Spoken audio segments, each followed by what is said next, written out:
leadership and how to involve young people in the fight against climate change in a global sense, but also based on solutions, on projects, on innovation that could be developed on the ground by young people through youth-led projects and initiatives as tonight.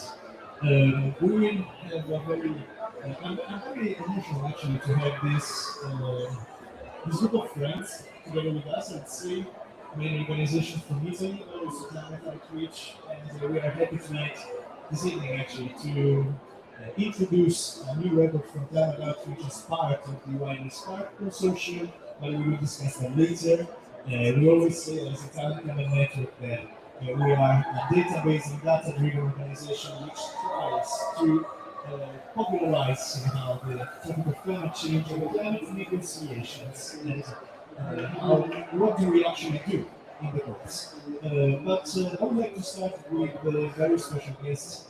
This evening we're honored to have with us the Special Envoy for Climate, Alessandro Mogano, Special Envoy of Italy for Climate Policies, and I will give the floor immediately to him for an initial remark and to also for good wishes and good vibes towards the prosecution of the planet and towards listening to the experiences that we've gathered together here this evening.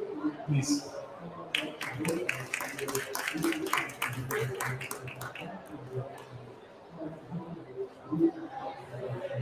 Thank you very much. And thank you very much because this is I'm very happy to be here. I know that your work is extremely important, and I was actually having a chat with you a couple of days ago, and I was very positively surprised on the work that you are doing in terms of spreading, particularly to the young people, and particularly in the schools, for example, what is climate change. And I will always say that the involvement and the commitment of young people is probably the key issue if we really want to give a contribution in the fight against climate change. And so I know that the Italian Climate Network is an organization which cooperates with the Ministry for Environment since quite a long time, and for us it's very important to keep in cooperating with you, and because we really value your work. It's a very important work.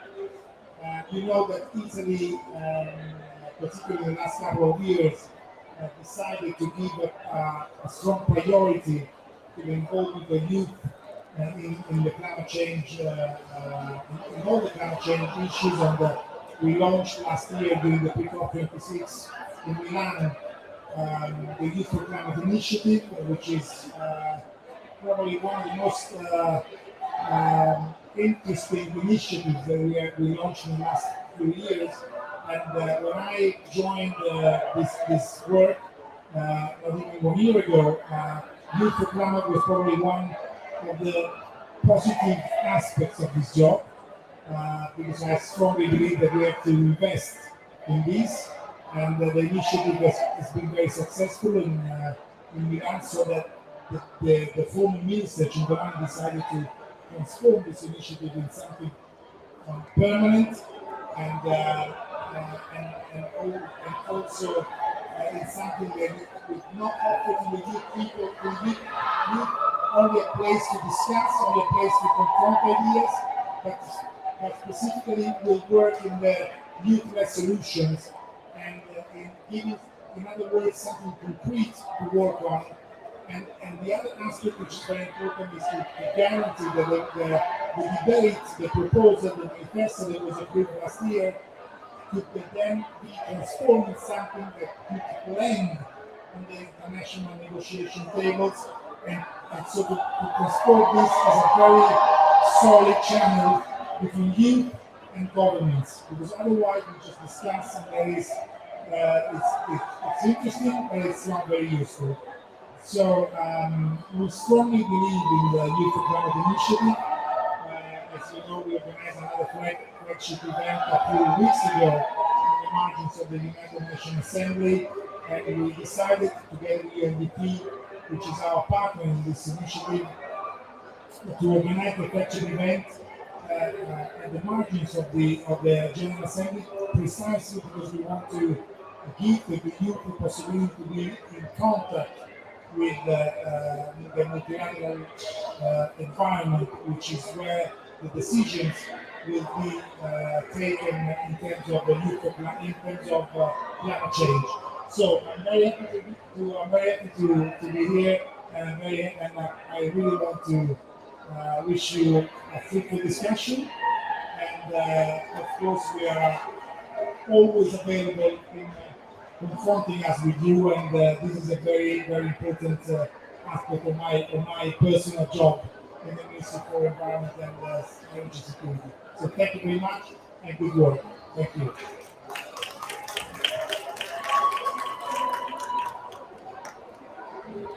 Thank you very much, Special Envoy for Climate, Alessandro Milano. I think it is not usual compared to other countries to meet our Special Envoy on Climate 4 times a week during the COP.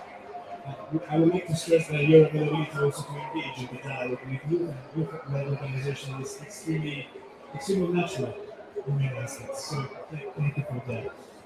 Before getting to the panel, before having the panel started, I would like our guests to introduce themselves with a 1 minute sentence, just telling us who you are, what do you do, very in 1 minute, because we always have these slides behind us, but we want to hear from real people and real voices. So now it's not, we never know, right? That's right. Hello everyone, I'm Paese here. My name is Giuliano Campisi, and I am a member of an international NGO. And I'm here with the project of the Youth Press Agency. It's a project co-financed by the closer to now. Okay, sorry. I'm here with the project of the Youth Press Agency, a project which is co-financed by the Environmental Protection Agency of Turkey. And we are here with a double scope. The first is to share the voices of the COP, especially the voices and the voices of most vulnerable and affected people. And the second scope is once we come back in Italy to organize these sort of local toys, so these conferences of young people on environmental related stuff. Hi, thank you so much. I'm really happy to be here with you. And Roberta Bonacosta, I'm the president and co-founder of Change for the Planet. And this is an Italian NGO, and we work about raise awareness about climate change and really involve young people fighting climate change in participatory processes. And also, after we talk about a process in which we took part, and there is the youth law made by young people in the Lombardy region, in which I live and in which I participate with Change for Planet. So I think this is a very interesting model, and maybe it's possible to scale up at national level. So thank you so much.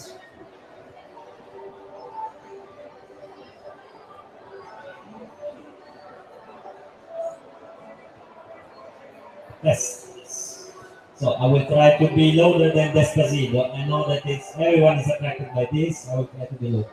So I'm Virgilio Falco. I'm board member of the Italian Youth Council. It's the official body that is representing the association, the youth associations in Italy. And of course, representing 80 associations, from trade unions to religious associations to volunteer associations. We are at forefront to support the environmental agenda. Of course, we have different visions also, including also the political association that are part of our platform. But if you see talking with people, having many assemblies with them at a national, regional, and local level, you see that there is a new generation coming up that is pushing on our agenda. And so it's our duty as National Youth Council, but also as youth here, to push on this agenda. Thanks. I'm Maria Hamid. I am a climate outreach. We're based out of UK. We're a team of social scientists and communication specialists passionate about building a strong social mandate for climate action. And we do this by placing people at the heart of tackling this global issue. Hello everyone, my name is Aurora Albino, you saw it there. But it's a pleasure to be here with all these associations. I'm here because I'm an observer of civil society. I have a yellow badge, and I'm part of the Italian Climate Network. The Italian Climate Network is an association which is active in attending negotiations and reporting every day on what's happening at the negotiating tables. This year also, I was lucky enough to be in New York and attend the Youth for Climate flagship event, and also to be in Berlin. I see another participant here who was in Berlin, Jessica. We were also participating in the Youth 7, which is the youth engagement group to the G7. So after these experiences, I really learned the importance of youth participation, of meaningful youth participation for advancing the climate agenda. So I'm really looking forward to discuss with all the participants here to see how we can really push this forward also national level. Thank you. Thank you very much, everybody, also for sticking to the 1 minute rule. Logistical and practical information from those watching the live stream from home. If you hear Despacito, it's not the radio in the kitchen, it's the Young Pavilion next to the Italian one. And I would like also to thank Virgilio for arriving in the COP, at the COP at 5:30 and being in the panel with us at 6. So thank you very much for that. To help us kickstart this conversation, instead of just telling the audience, the projects and the ideas that we have, I would like to invite Namira to present the results, the findings of the youth report we launched as a consortium, as part of the wider SPARK consortium, which is a project funded by the European Union through DEAR project for 4 years, 2020-2024, and I think there are some data, some findings that could really help us set the tone of this conversation. Right, Namira? You have the floor.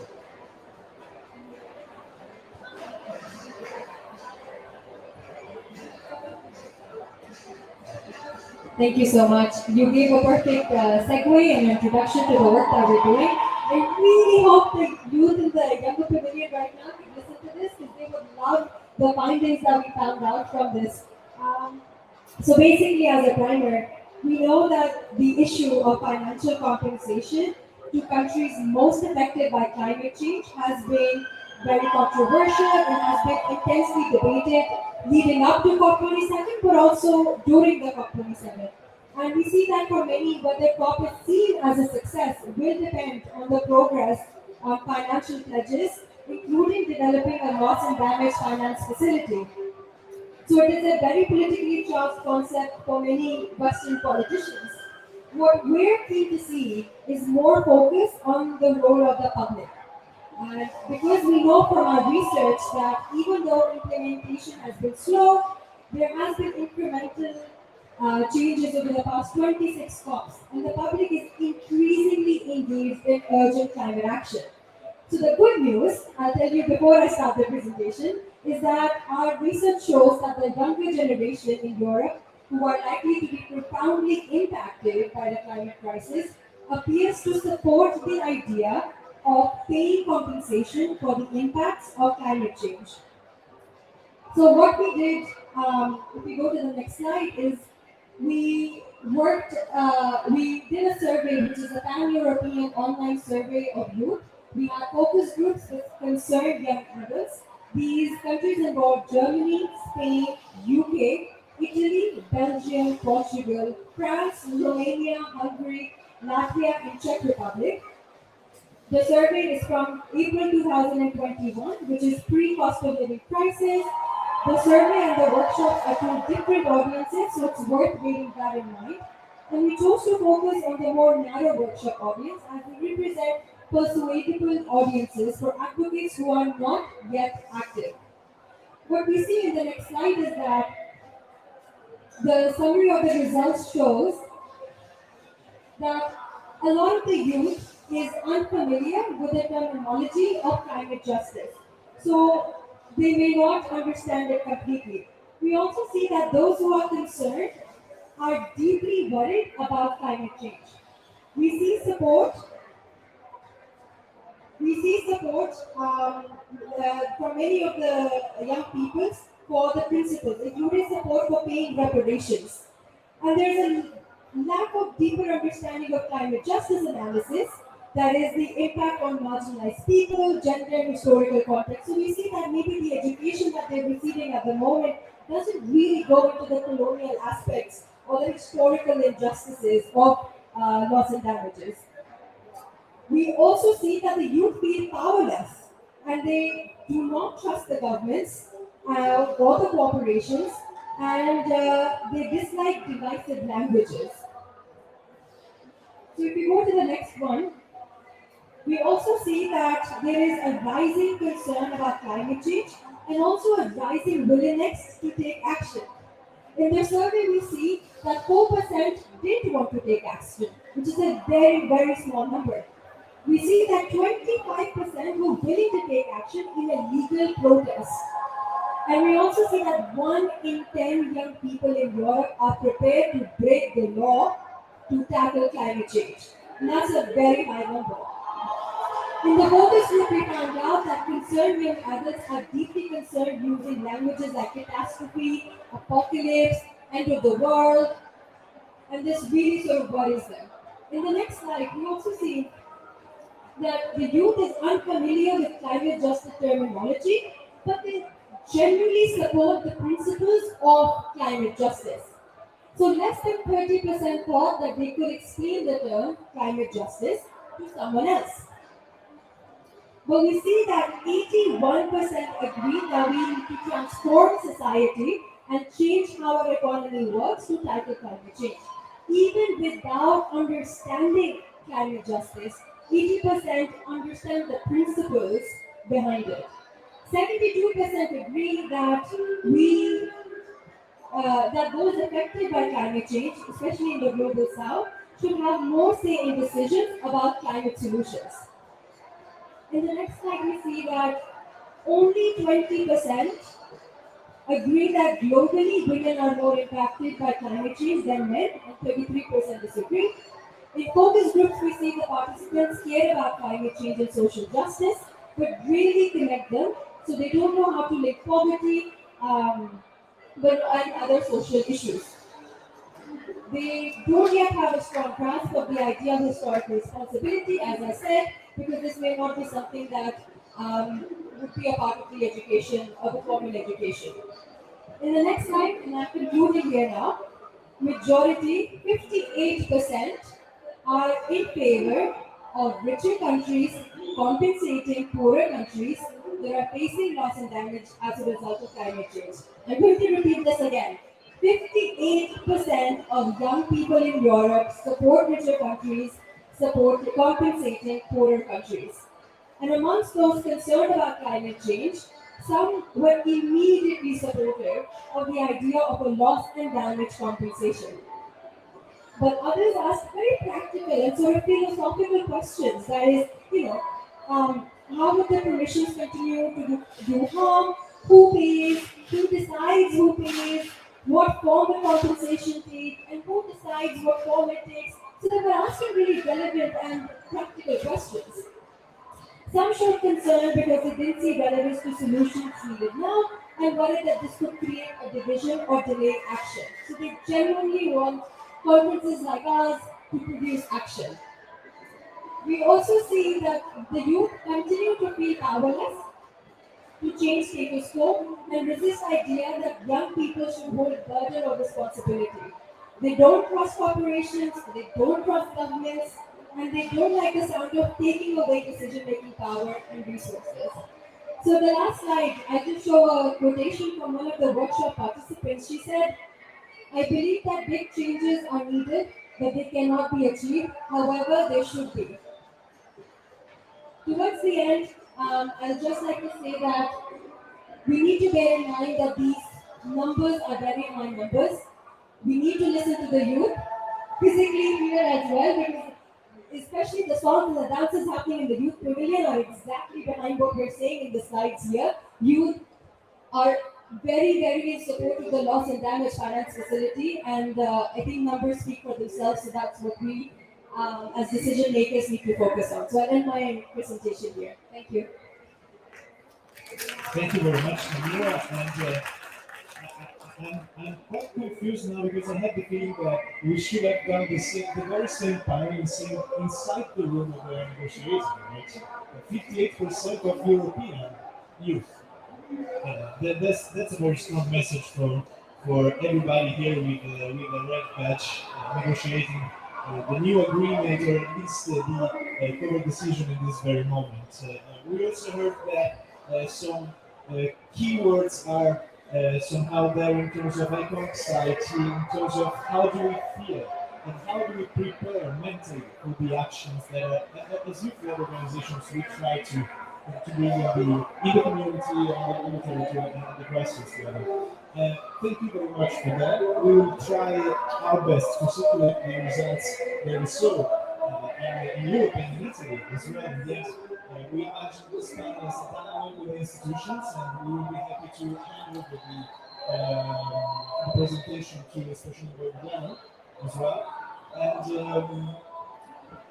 I would start from high-level experiences around the world, and in this sense, what does it mean to bring this kind of feeling, this kind of will to become an activist, to do something into a setting which is somehow similar to the one we're seeing here, to the COP, to the COI, to the air regionally, at the same time feeding into initiatives such as Youth for Climate, the Youth 7, the Youth 20. I would like to start with our idea, not just because we're part of the same organization, of course, right?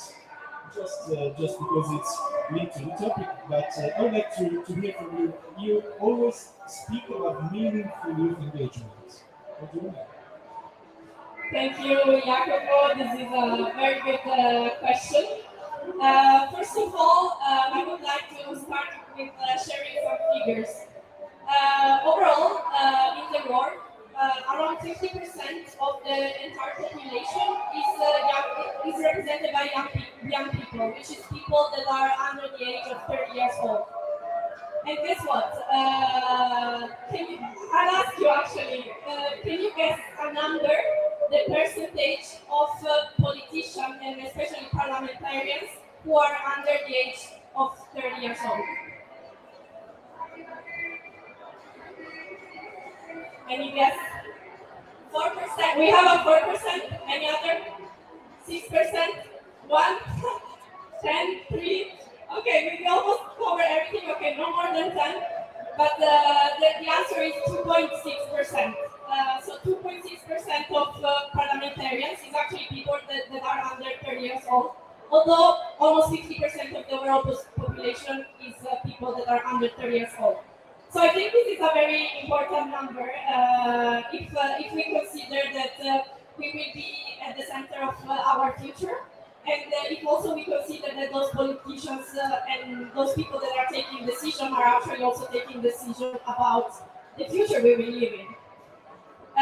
So now I think I'll share a bit of my experience that I had. Jacopo introduced some keywords: Youth for Climate, Youth 7. Indeed, this year, as I said before, I was part of the Youth 7. The Youth 7 is the official engagement group of the youth to the G7. And with this group, basically, it convened delegates from the G7 countries, plus observer countries. And together with these people, we developed some recommendations that then we handed over to our political leaders.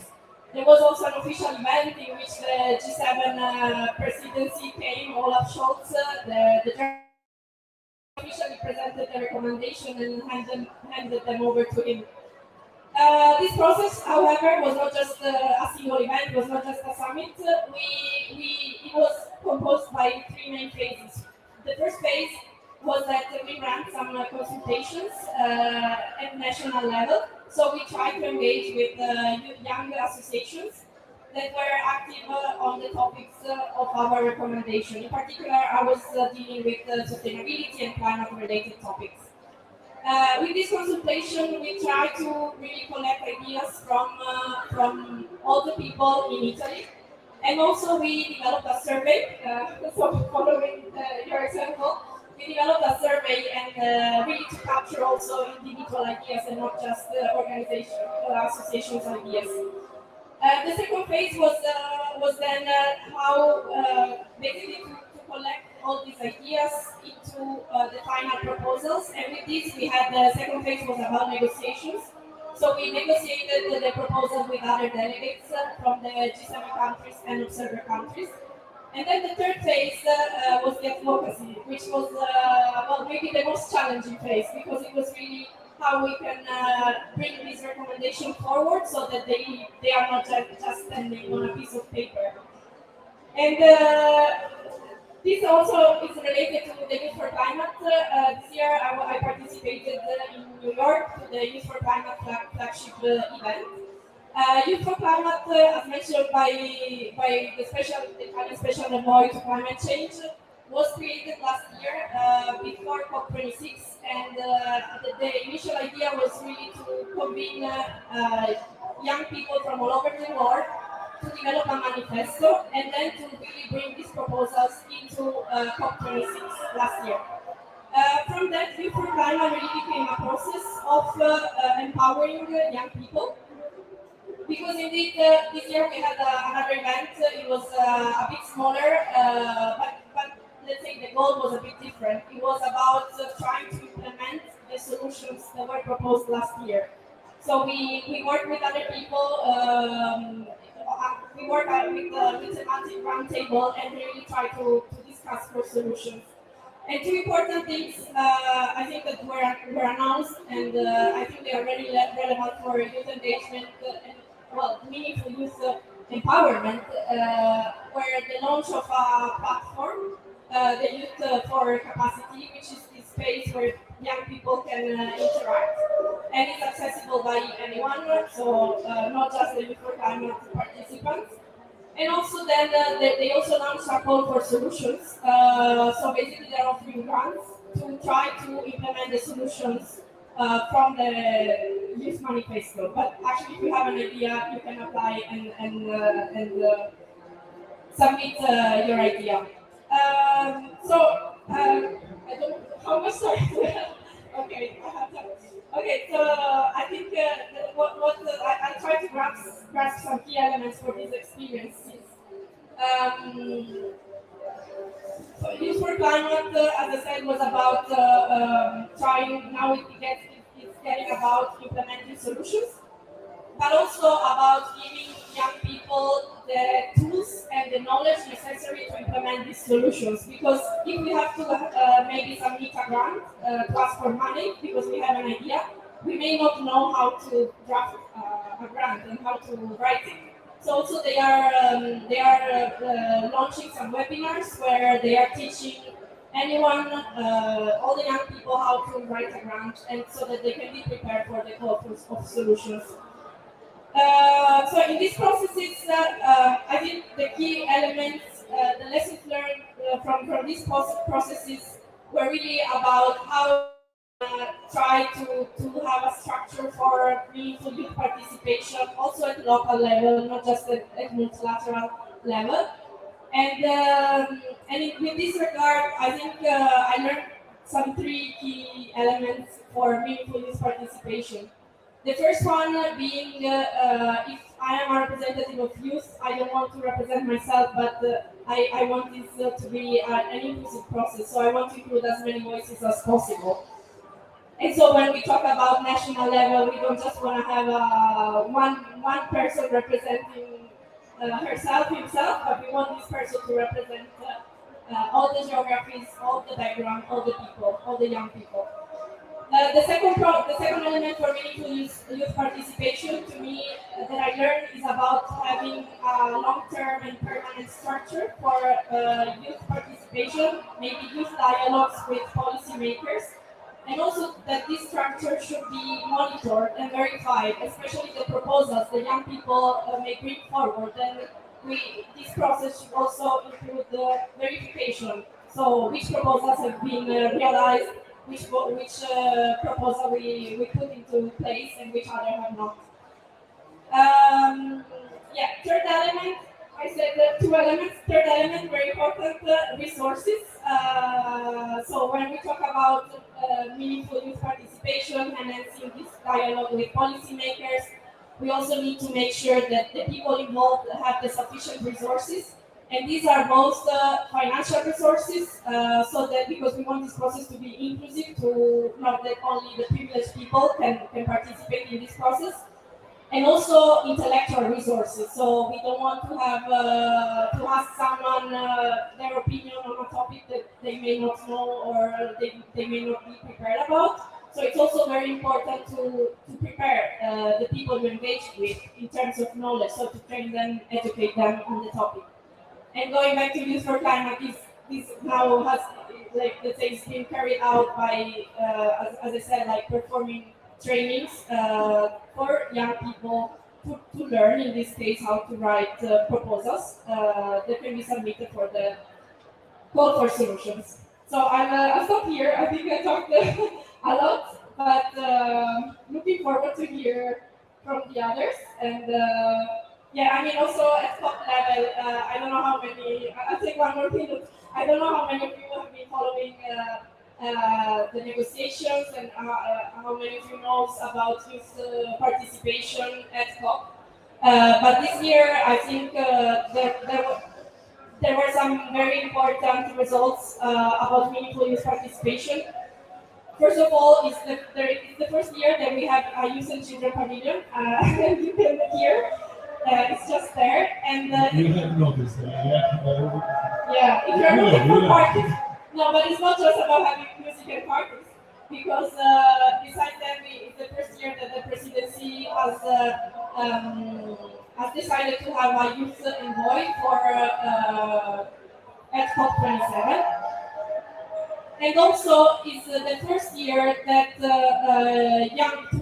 official constituency of youth at climate negotiation, two youth-led climate dialogues forum were led with the chair of COP27 and other ministers. And this is a very, very important result. This has never been done before. This was a recommendation included in Article 65 of the Glasgow Climate Pact last year, which was really saying we want to start this dialogue with youth people, young people. And so 1 hour and a half session per topic was held amongst youth with the chair. And this is a really great result. Usually youth get to speak at negotiation at the last minute. They only get a few seconds, a couple of minutes. So I think it's a really good result. Moreover, and then I stop here, yes, we had a meeting with Guterres, the Secretary General of the United Nations, and he really mentioned that he's willing to create a mechanism for meaningful youth participation that is not just having a climate youth envoy, but it's actually a full structure which has behind, which includes representation and participation. Thanks, Asok. Thank you, Aurora. Meaningful participation means also bringing content, and content needs to be developed in the panels, so it's no problem if you talk more than 4 minutes.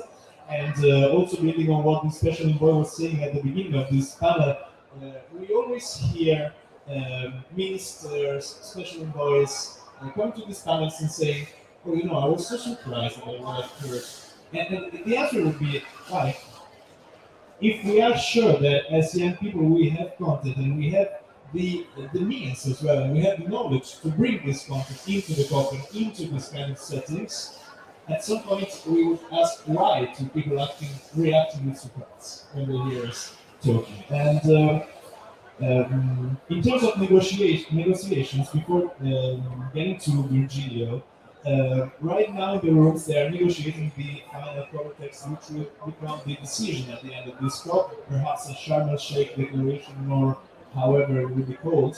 And as far as we have seen, the Conference of Youth is mentioned, and the outcomes of the conference is mentioned in the final text. And the COP welcomes these outcomes, which are quite strong in the end. So that's really the result, if it stays there in the text. But there's no mention, for instance, of the Youth for Climate Initiative, which is a UN initiative which is supported by UNDP. So We ask everybody here in the younger constituency and other constituencies, and if there are some delegates as well listening, please remember to add that half a line in the final decision, because otherwise it's a bit unbalanced, and perhaps there's a bit of perhaps some nonsense as well after all that has happened over the past 2 years. So from the global level to the national level with Virginia Falco from the National Youth Council. We're lucky in Italy to have a National Youth Council. Not every country has one. So, Virgilio, I would leave it to you, and please tell us more. I'm not sure everybody is aware of what the council does. Sure. Thanks, Jacopo. And I'm also lucky that after Despacito, after the It's Time for Africa, now it's quite silent. So I will use this precious time to explain you what the National Youth Council of Italy does. We represent at official level the voice of youth to the Prime Minister's office. We were established by a national law in 2018, representing the enormous various field of association, youth associations in Italy. For the moment, there are 80 associations from the youth trade unions to the volunteer, to the sport, to the political association, to the religious association. So we want to represent the voice of the youth, organize an association to the government and to the Prime Minister's office. So I was really interested by the numbers because doing our surveys, we reflect the same number that you have seen at European level, also national level. We have a younger generation that is pushing on having awareness on environment, while we need to convince some other older, let's say, even if there are the first signals that we see. As the Italian Youth Council, we organize monthly assemblies with our associates. We are leading the European youth dialogue between the youth with 30,000 participants last year. And when we talk about the environment, everyone, we see by the numbers that it is a growing interest. Now, how we can translate this interest, this pushing in the effective ways in the political arena? And of course, our main way is to have a dialogue with the government, with the political forces. We have one goal, for example, on this field, to convince the government to tackle the issue of the 2 million of needs, so young people that are not in education and employment system, through the digital and the green transition.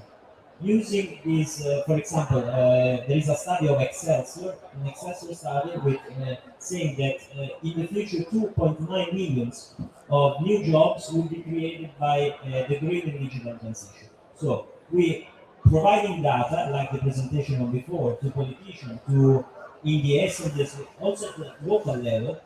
Our goal is to convince the lawmakers to change the way. Now it's very tough, but the good news is that having inside the council also the political spectrum and the different visions of the political spectrum, when you go on having a comparison, when you have a confrontation with the youth political leader wings, you see that they are more close to these values rather than the older one. So we want to push, we want to put and invest also in talking on having a awareness campaign with them, because if they will be the future leaders, we will change. So this is what we mainly do. Then, just to give you an example, as the Italian Youth Council, we every year we appoint one city as Italian capital for the youth. And there are tens of cities. The current city, the capital of youth is Paese, for example. And there are tens of cities that apply to our public competition. And every year we insert more and more sustainable criteria in order to be the capital of youth. So just doing our job, I think everyone in our association, as you do, as the politicians should do, as also as CNG, we should apply the values that we say in our activities. So this is just a small example. Then we have, of course, a very wide activity of representation. We also go often to the United Nations and follow with the ECOs and the other meetings where the youth are leading the voice to have a change in this impact.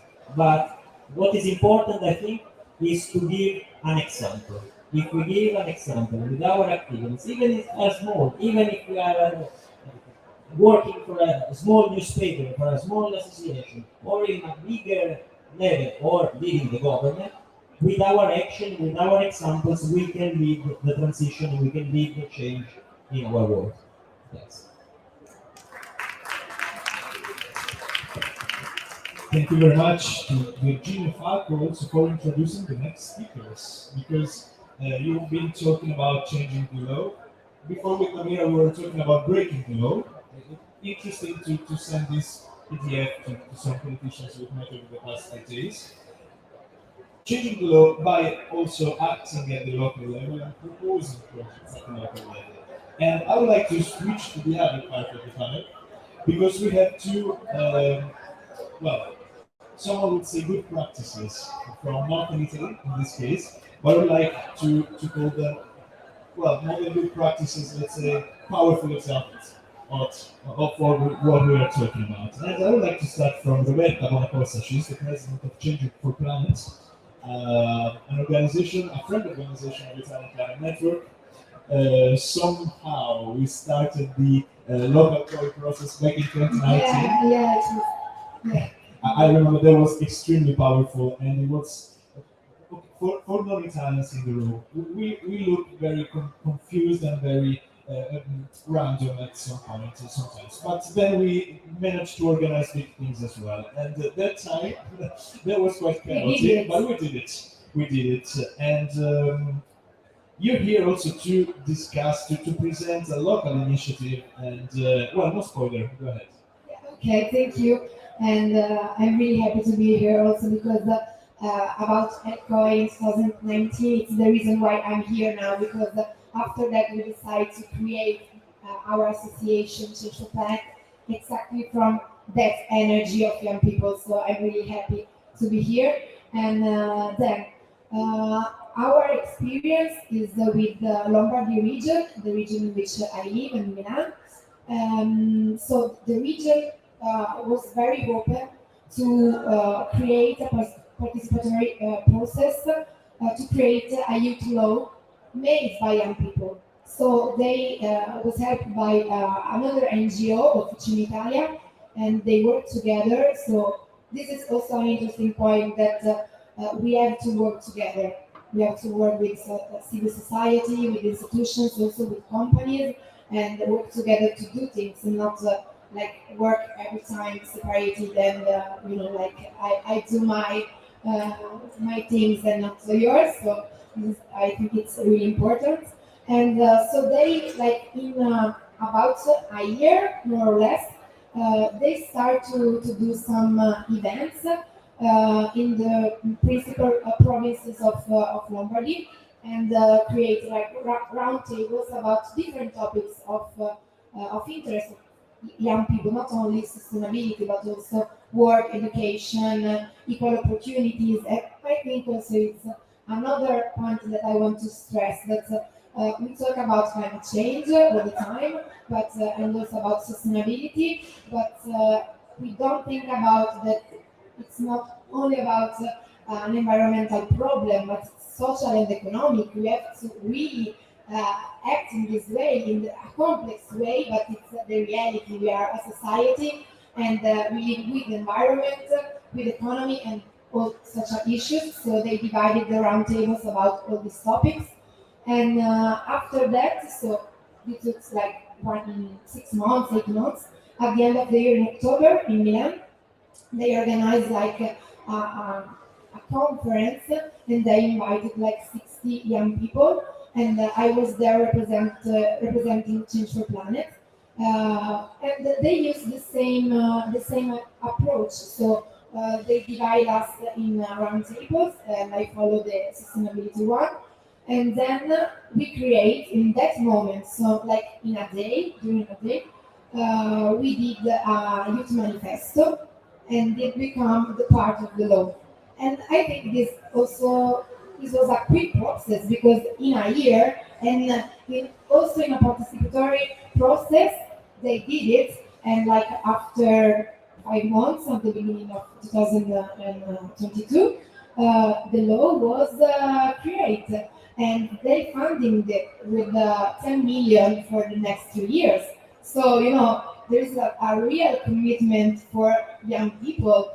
And then yes, they started to do initiatives. They do other funds, events, and the next step for the next year is create a forum for young people that can like work together with the region. Also, I think we have to create this mechanism, but there is the law, and with the law we can follow up with all these initiatives.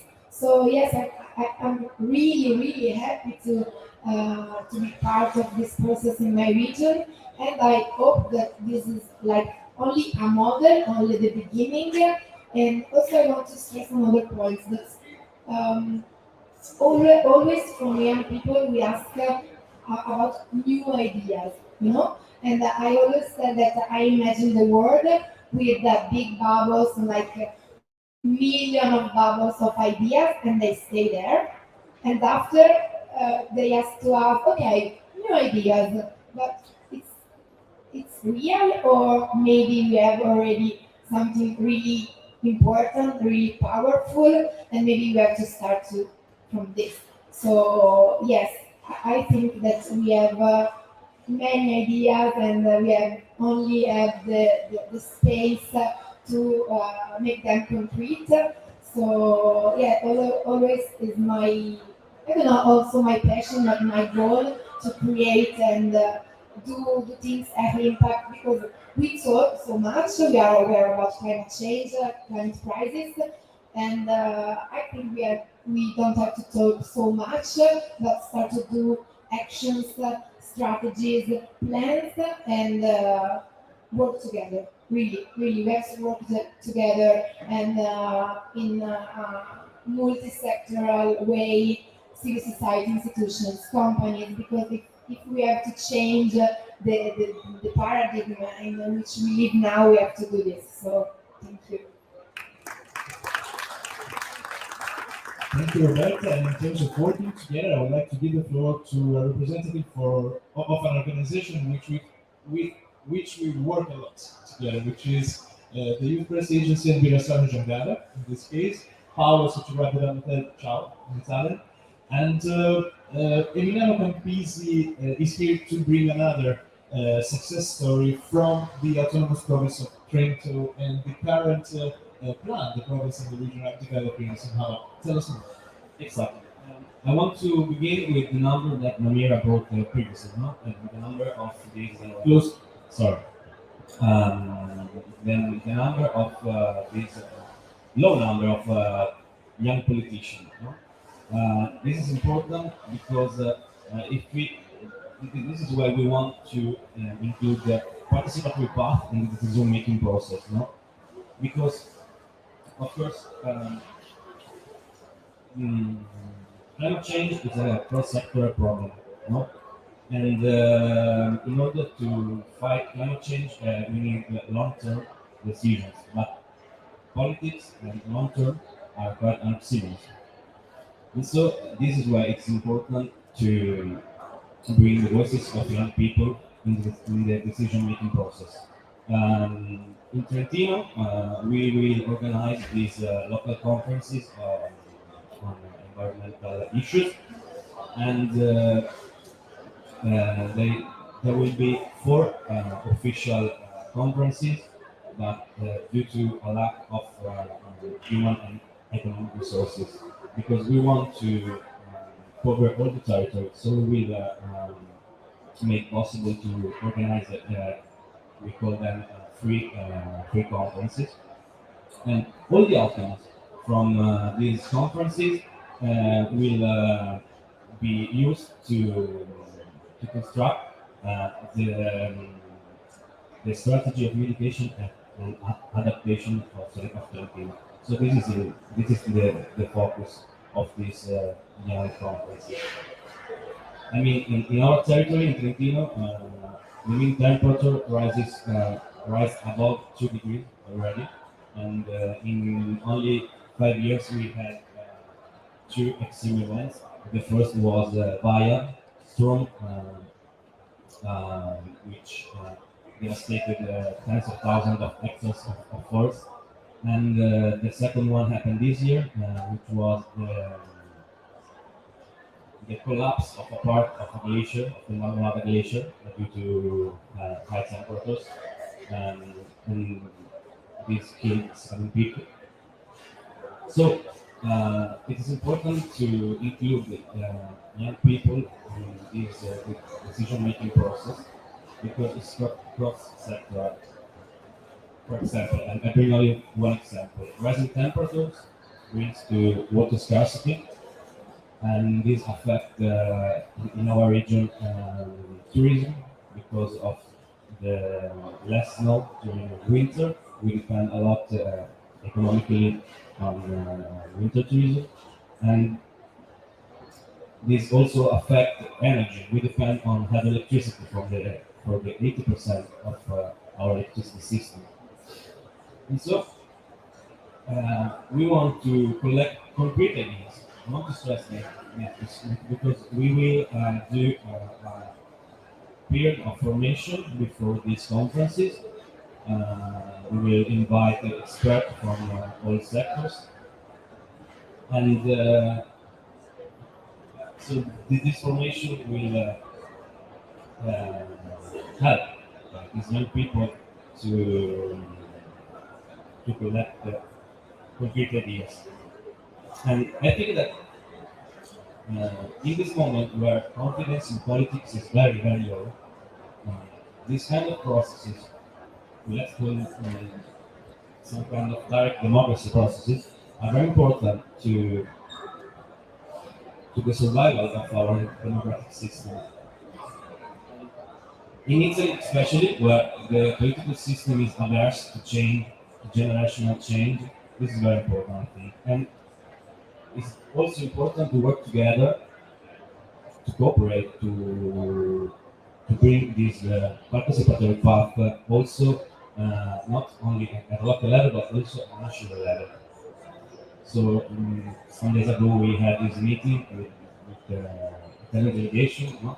And we asked them to include this participatory path in the Italian strategy of adaptation. And I think that we started with that, but not only related to environmental issues, but it's a start. And I think that we need to work together in synergies to help achieve this objective. Thank you. Thank you, Emiliano. And to wrap up for the moment before getting to the question and answer segment, so Namira, I would like to underline some points from this very Italian panel and to discuss them with you for a second. So we have the possibility to attend events such as the G7, G20, the COPs. We have a National Youth Council which is extremely ready to intercept all the needs of the youth and to bring them to the government and to the Prime Minister herself at the moment. We have good practices from grassroots experiences which become funded laws, in this case 10 million for the climate law in Lombardy. Soon we will have an adaptation plan of the province of Trento made by and together with young people. What's missing according to you?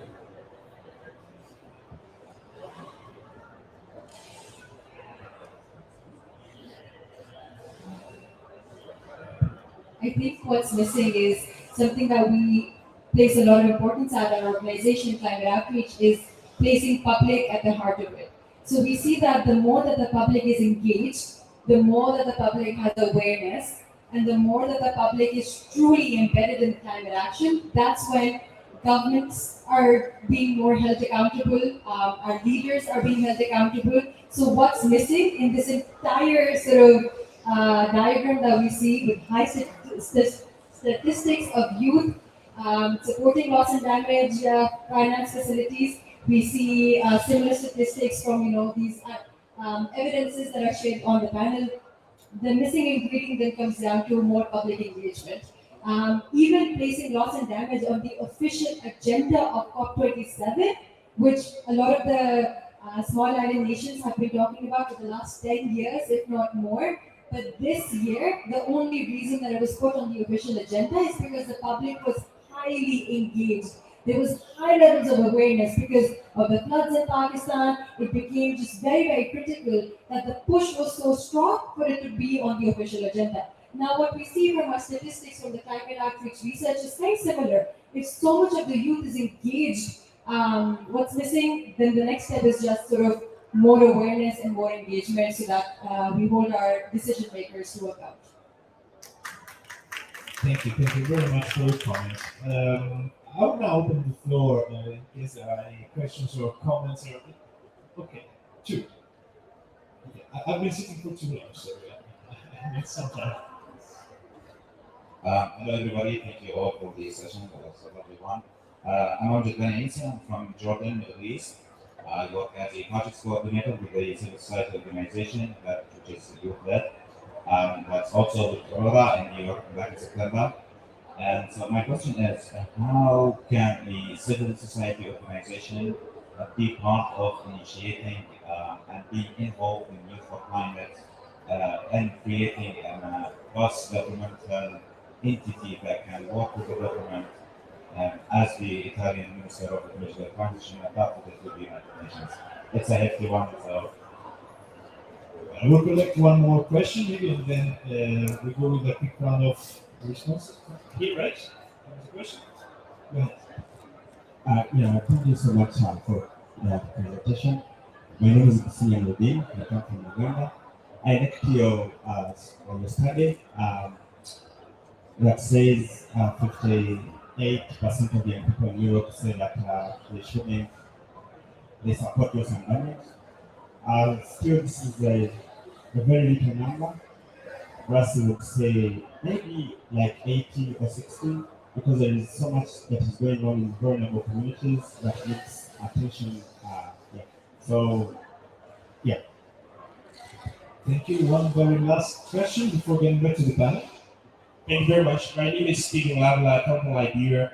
I want to say thank you to all the panelists for what you've said so far. I want to say a particular thank you to the Italian government that have supported one of our staff to go to Italy last year to participate in the youth conference. I think that was very good. Thank you so much. I just have this question about how we can harness what is happening in Europe to help countries, especially developing countries, because it's for us in sub-Saharan Africa, even to have to travel or even to do some things that you outlined that you're doing now. It's very difficult because we lack financial resources, we lack everything difficult. So it's very difficult. I know how much the Italian government have to spend to bring a staff to Italy. They have to pay for him to go to Cote d'Ivoire to be able to get his visa and to be able to travel to Italy. So I'm just thinking that how do we share resources? How do we ensure that countries that don't have the upper hand now, I know we talk about loss and damage, but before we can reach that level of fact, how do we try to build capacity down in many developing countries so that they themselves can be their voices and they themselves can have the stage to be able to see their issues? And I think with that, we all can benefit, because no matter where you live, we'll all be affected by it. If we think that it's going to be developed countries that have build barriers, it's not going to happen, because we all live a life. And probably we're all going to be affected if we don't help each other succeed. I think this is the time that we push that agenda. We want to show that people from all walks of life, we help them to succeed. In as much as we pushing reparation, because I think for me personally, I know that the reparation is not going to work now, it's going to take some time to work. But if we start to build capacity, we're going to, all of us going to be able to move together, and we're going to do that so fast. Thank you. Thank you for the questions. I think there's enough material to have a round of answers. Some are more targeted to someone, some are more generalistic, and I would go in reverse order, starting from Emiliano, then Roberto, and then again back until Namira. Please share your thoughts. I think the Italian Pavilion luckily is a very safe space where we can confront and share our ideas on youth involvement and engagement, so feel free. Okay, thank you. I understand what that guy said. I mean, that number that you shared before, maybe it should be higher. No, I'm with you. And about the other question, I mean, it's very difficult to answer that. I can only say that I understand that it's important to be capacity and also to bring this type of participatory path not only in Italy where we done this, and I don't have a real let's say answer for that, but it's very important. Thank you. So there are very, very big questions. So I try to, I don't know, like give my opinion and about how civil society can work together with institutions. I think that there are two things for sure. That we have to know that institutions are very big elephants sometimes. So it's really difficult to. So you have to start the connection and stay there and do meetings and talk and listen, and also we have to be aware that they have so many things to manage, and they have agenda, they have a political,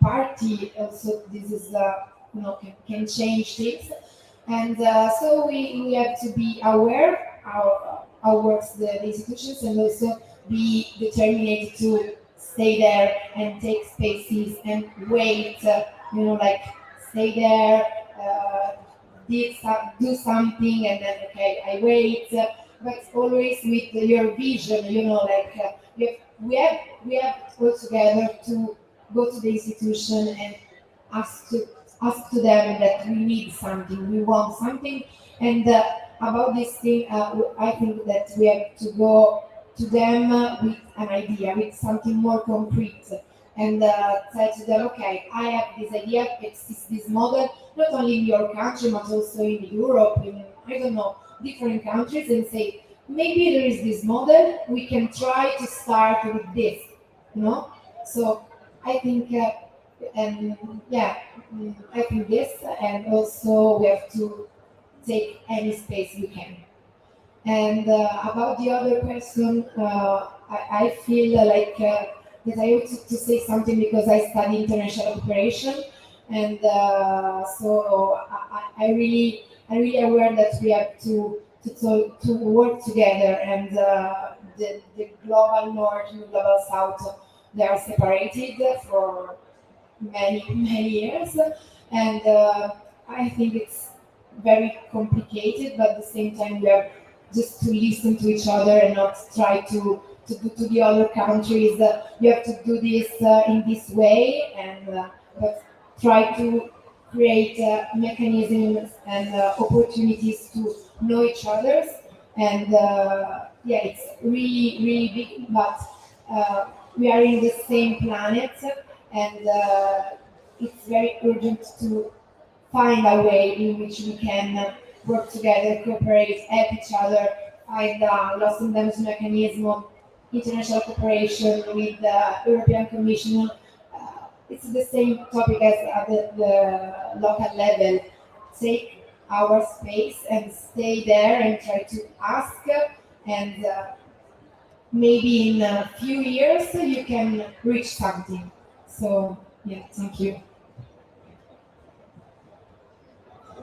Yeah, no, I agree with Roberta and Emiliano on civil society and how to engage more with institutional processes I think one point that maybe was not mentioned is also to find some key partners. So maybe try to engage more as much as you can, like with other stakeholders from the civil society as well as from the institutions. So really try to look for a dialogue and find that key partner that will enable you either to be stronger so that you can present your idea as a group, or can really enable you into other processes. And on the other questions, I'm with you. Like I think we need we need to share our resources, and we need to like I would aim for a world where we all have the same possibilities. I think you mentioned Youth for Climate. I think Youth for Climate has tried to do so because actually it was a process that was financed. So people could travel to New York, could travel to Milan, could sleep, could have accommodation and food fully funded. And this is not something that we see on every youth engagement conference. And for example, for the Youth 7 that I was mentioning, okay, we were funded, but for example, our former colleagues from the Youth 20, they were not. And I know that there were some delegates that at the end they decided not to travel because the flight was too expensive for them to travel to Indonesia. So yeah, I think that's not correct, and I think Youth for Climate has tried to do something to really avoid that some people would not participate just because they cannot afford it, and they are not privileged. And on participation, maybe at COP, I think I would love to see as many people here as possible, but I think also it's about having representative here.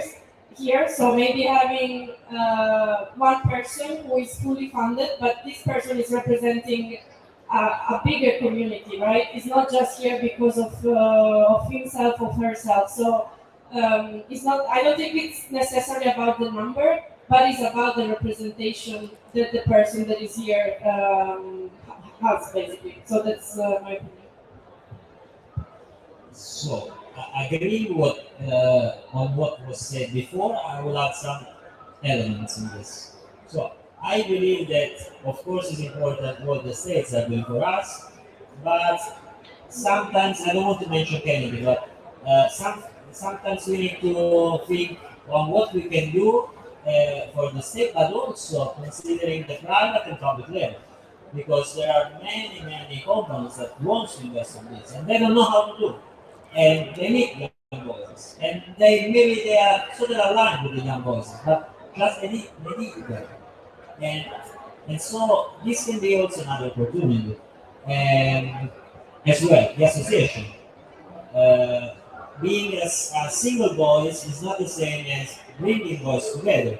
As National Youth Council of Italy, we unite this associated voice to have a stronger voice at the national and international level. Another way, I would say that also technologies are helping us. Before we were obliged to travel every time or to spend a huge amount of money to just be present.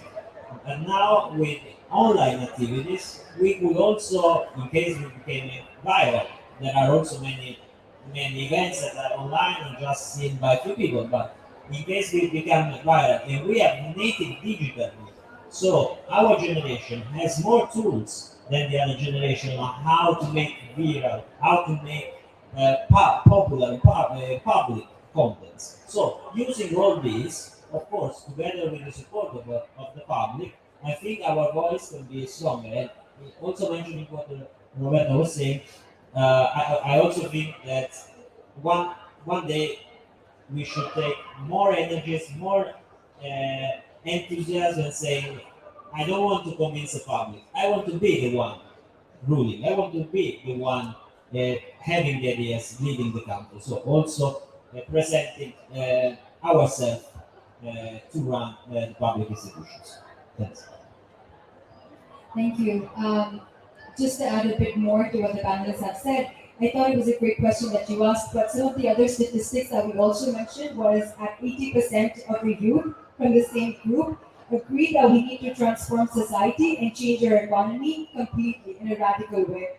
And 72% agree that those most affected by climate change should have more say in decisions about climate solutions. And then the 58% who say specifically about loss and damage finance facility. So I agree. I wish even the 58% was at the 99.999%. But this is exactly where more public engagement and public awareness comes in. Because we see that with zero public engagement and public awareness, youth already thinks at 58%. They don't know about climate justice, they don't know about the colonial history, they don't know about the history of reparations, and still they think at 58%. Imagine if they knew more. Imagine if they knew about the colonial history and the reparation and the historical context. We at Climate Outreach believe that with more public awareness and public participation, these numbers will go even higher so that we can hold our governments and decision makers more accountable. So that's our key message today. Thank you. Thank you, Namira. If I'm looking at my phone, it's not just because I am receiving messages, but because we're receiving comments and questions from our Facebook live stream. And we have a question from Virgilio.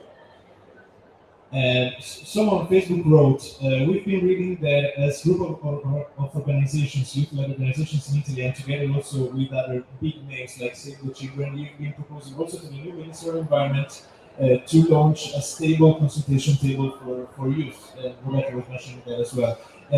But how can these efforts can actually be channeled and work together with the National Youth Council, which already exists? That's a question for you from home.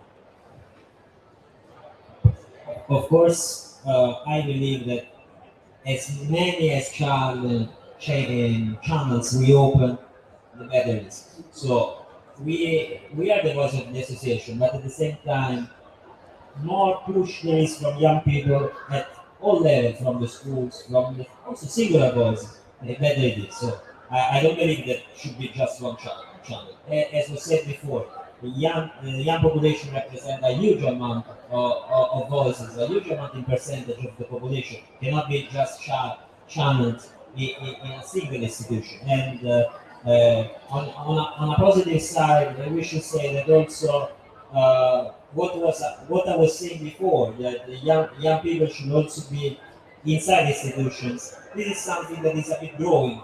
Still is 2.6%, but of course we also consider people of 5 years old, 10 years old. I don't think that we should have a lawmakers with 5 years old.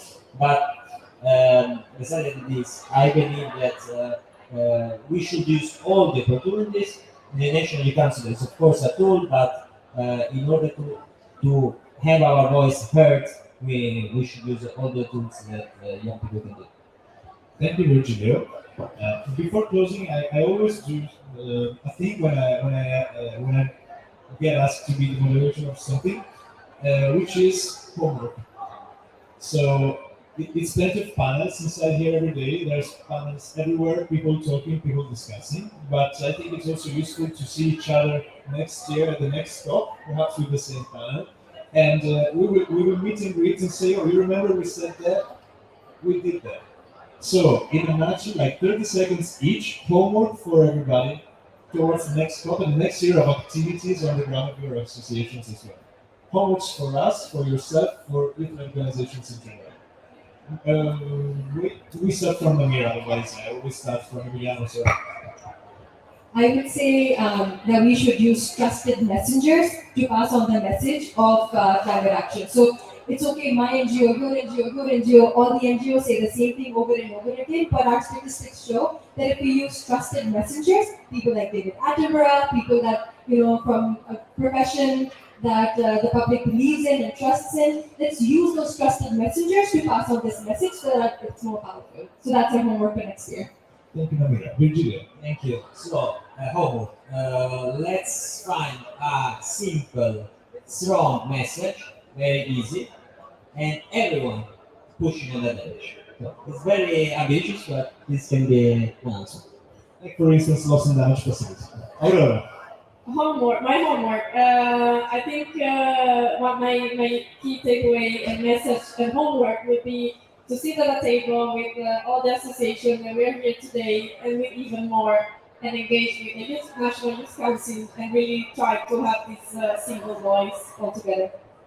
Yeah, and my homework is really, I really agree with Aurora. I think we have to find also common points, a common agenda, and maybe some other little concrete projects in Italy. I think that would be very, very good. So come back the next year and say, okay, at the end we did it, something, but we did it. So yeah, we have to find a way. It's not just an advice, but we have to find the way. So yeah. Yes, I mean, yeah, in these days we are always more talking about this cooperate, work in synergy with one another. This is very important. I hope that when we come back to Italy, we can group and include also other organizations that are not here, of course, no? And yes, this is my comment for next year. So thank you very much to our panelists and speaker this evening, Emiliano Campisi from Villasan Jangada Youth Police Agency, Roberta Bonacosta, President of Change for Planet, Aurora Olino from the Italian Climate Network and Youth 7 Delegate of Italy and Youth for Climate Delegate for Italy, and I don't know how many others, Virgilio Falco from the Italian National Youth Council. Thank you for the rush for coming here, really. We know what it means logistics. We know it. And thank you to Namira Ahmed for climate outreach, for kickstarting the conversation with data tonight. I'm Jacopo Buccini from the Italian Climate Network, and I really want to thank you all for attending this session this evening. Have a good rest. Tomorrow is going to be a very, very, very long day here. Ciao.